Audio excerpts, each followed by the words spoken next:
हमारे जहाज़ों को चलाता है, कोई हमारे टैंकों को चलाता है, कोई हमारे मुल्क का डिफेंस दिफा करता है, और कोई हमारी ब्यूरोक्रेसी को चलाता है।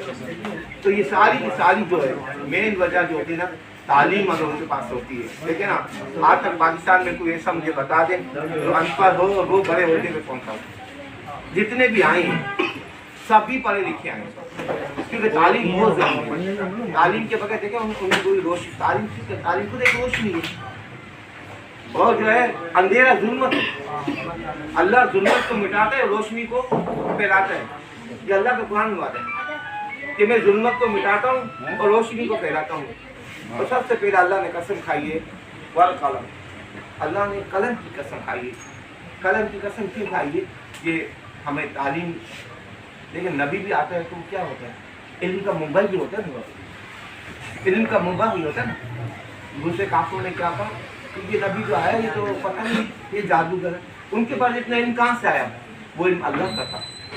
हुजूर पाक को अल्लाह ने जायज़ इल्म दिया, मगर इल्म था, रोशनी फैलाई।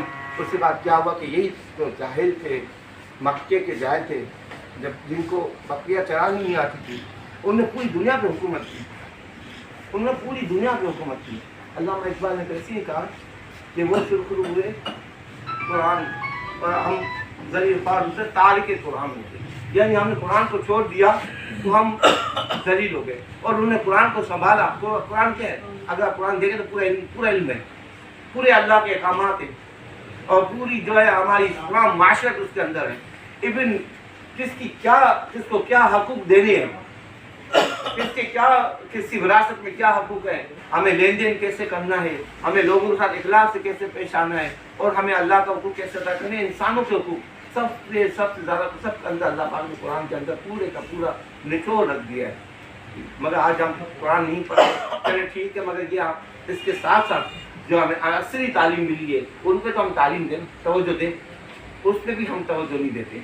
ना हम कुरान पे तवज्जो देते हैं, ना असली तालीम पे। असली तालीम भी कितनी ज़रूरी है। वो आप इंजीनियर नहीं बनेंगे तो जहाज़ कौन चलाएगा? इस मुल्क की फैक्ट्रियाँ कौन चलाएगा? और इस मुल्क के बड़े बड़े इदारों को कौन चलाएगा? तो असली तालीम जो है ना इस दौर में बहुत ज़रूरी है। और सबसे देखिए उस दुनिया अगर आप मुशाहिदा करें तो जितने भी हमारे दानिश्वर रिसर्च करने वाले सारे मुसलमान थे, इब्न खल्दून और बड़े बड़े नाम हैं, वो सारे के सारे मुसलमान थे।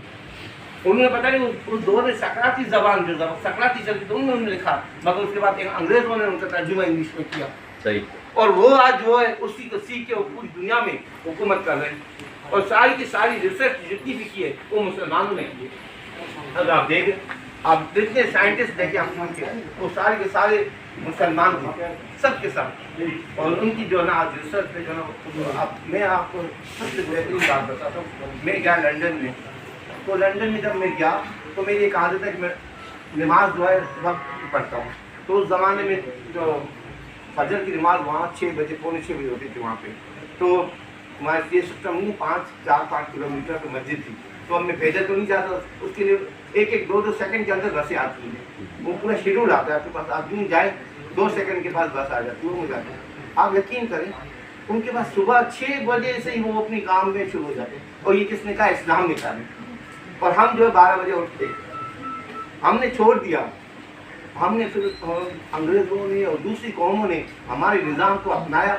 और आज वो देखें सबसे बड़ा जो है झूठ हम कहते हैं, जापान में अगर आप जाएं झूठ कहें तो सबसे बड़ा गुनाहगार है वो। जापान में सबसे गुनाह जो है झूठ कहना है।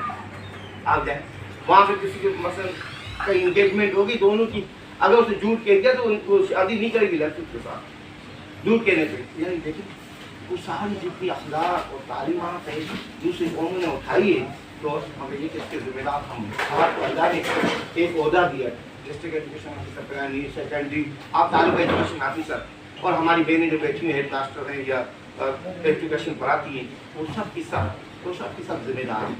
इनको हमें एजुकेशन को, हम अपने बच्चों को कैसे एजुकेट करें। मैंने जब आपकी तकलीफ में कहा कि कितनी बदनसीबी हमारी कि खाना खान में हमारा स्टैंडर्ड ऑफ एजुकेशन कितना गिरा हुआ कि कोई बच्ची एक भी 40% मार्क नहीं ले सके। अब मुझे बताएं कौन जिम्मेदार है? हम जिम्मेदार। एज ए सिविल सोसाइटी हमारी भी जिम्मेदारी है। हमने कोई अवेयरनेस नहीं की अपने गाँव में, अपने गोठों में, अपने इलाके में। तो किसका काम है? सिविल सोसाइटी का काम। یہ گورنمنٹ کا کام نہیں. گورنمنٹ کا دیکھیں کام میں آیا ہوں نا, گورنمنٹ کا کام میں آیا ہوں, مگر یہ کہ سارا ہر وقت میں پوری ایک ہی گاؤں میں تو نہیں جا سکتا. اس کے گاؤں میں جانے کے لیے کون سی ہوتی ہے, کمیٹیاں بنتی ہیں.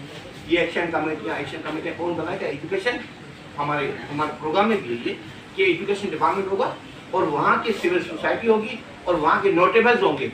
وہ ایک کنسلٹیشن میٹنگ کریں گے اپنے گاؤں میں کہ ہم اپنے بچوں کو کیسے تعلیم دیں. اب تعلیم دینا, آپ جا کے اسکولوں کا حال دیکھ رہے, کسی اسکول میں واش روم نہیں ہے, کسی اسکول میں جو ہے دیوار نہیں ہے, کسی اسکول میں جو پانی کا سسٹم نہیں ہے. اب مجھے پتا ہے کون سی جو نا وہ کسی ماں کی بیٹی ہے نا جو ان حالات میں کیسے پڑھائی کی. تو یہ تو کم از کم اپنے ہم گاؤں میں یہ مسئلہ آزاد کو بیٹھے ہوئے ہیں آپ کے جو علاقے کے, ان کو آپ وہ کام کریں کہ جہاں گورنمنٹ کام نہیں کر سکتی, جہاں گورنمنٹ کام نہیں, اپنی مدد آپ کے طور پہ ایک اسکول ہے اس کو تو کم از کم ایڈاپٹ کر لیں. میں جب ایس ڈی ایم گارڈن تھا, میں آپ کو بتا رہا ہوں 1994 میں کراچی میں, تو اس وقت ہمارے کمشنر صاحب تھے ضیاء الاسلام صاحب, ریٹائر ہو گئے, اور ڈپٹی کمشنر ہمارے تھے عارف الہی صاحب. انہوں نے کہا کہ عبداللہ شاہ صاحب کا دور تھا, انہوں نے کہا کہ یہ ایجوکیشن جو ہے بہت زیادہ گر رہی ہے, تو اس میں یہ کہ ایڈمنسٹریشن اس کو کوئی سپورٹ کرے, اٹھائے. اس میں ہمیں یہ ہوا کہ ہر ایک ایس ڈی ایم جو ہے ایک اسکول ایڈاپٹ کرے گا, ایک اسکول ایڈاپٹ کرے گا. مجھے جو ہے پی ایف معراج کالونی ہے, اپنا تقریب گراؤنڈ والی ہے جہاں میری زبان کی شادی ہوئی ہے, اس علاقے کی میں نے جو ہے اسکول کو ایڈاپٹ کیا, اور یقین کریں اس اسکول میں میں نے پھر پانی بھی بھجوایا, پانی کا ٹینک بھی لگوایا, مخیر اجزاء کے ساتھ مل کے اپنی مدد آپ کے طور پہ. اور وہاں جو اسکول کے جو مثلا ڈیسک نہیں تھی وہ ڈیسک بھی ہم نے دلائی. اور ہاں البتہ یہ میں پوچھوں گا کہ کتابیں کیوں نہیں مل رہی, کتنے فیصد اسکولوں میں کتابیں ملی ہیں اور کتنی فیصد نہیں ملی ہے, تو مجھے بتا دیں تاکہ میں اپنی رپورٹ میں لکھوں. ہاں